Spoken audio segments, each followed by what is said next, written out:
From the very beginning, we thought that the ultimate kind of expression of entertainment robotics would be a physical character coming to life. But not just in terms of the quality of the emotions that they could express, but to truly understand the environment around them and to be able to show those emotions with relevance to what's going on in the world that they're in.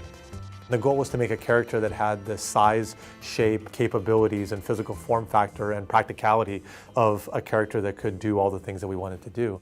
It took us 45 mechanical iterations to get to the final version. Cozmo is a little robot. It's almost like your little robot buddy. As you open him up, he opens his eyes and wakes up in the world for the first time. And he's like a little newbie who has to understand his capabilities and what he's meant to do.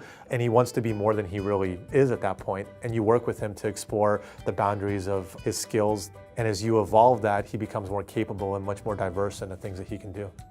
The reality is that a vast majority of kind of the toys you might consider as robots or kind of companions and so forth, they may have some good mechanical properties or things that they can do, but they're almost entirely blind. They can't sense and understand the environment. They don't understand people. They don't understand context of what's going on. They can't play games. So that severely limits what it is that they're capable of. With our products and Cozmo in particular, the biggest enabler is the fact that he uses AI and computer vision and all these technologies to understand people, remember his history with them. And so if you play with him every single day, he's going to be much more interactive and excited to see you. If he sees you for the first time, rightfully so, he's going to be very standoffish and kind of suspicious of you. And so he builds that relationship with you.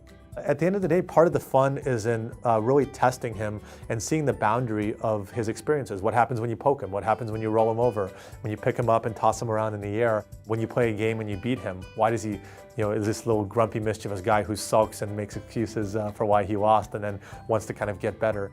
That situational awareness is the magic tool that then makes everything that he does so much more powerful. The brain behind Cozmo is a mobile device. So pretty much any modern device would act as both the interface to some of the higher level gameplay, but also as the brain that allows Cozmo to do some of the really sophisticated things that he does. Because every element of his behavior and gameplay is controlled by software, and so we'll continually be expanding the experience, building more capabilities and augmenting his skills and the things that he can do over time with app updates. One of the most fascinating things about this project is that we're bringing together people from backgrounds that have never coexisted on a project.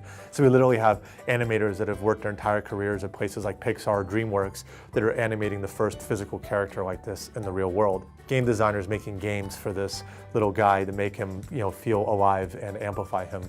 Roboticists and AI engineers building the tools to have him understand people and the environment around him so that he can feel spontaneous and tie together the right levels of emotions and behaviors at the right time. It's something that's never existed in one place, and each one kind of challenges the others. But at the end of the day, it's all these really amazing skills from sound, game, animation, robotics, engineering that all kind of come together and make it possible to tell stories in the real world.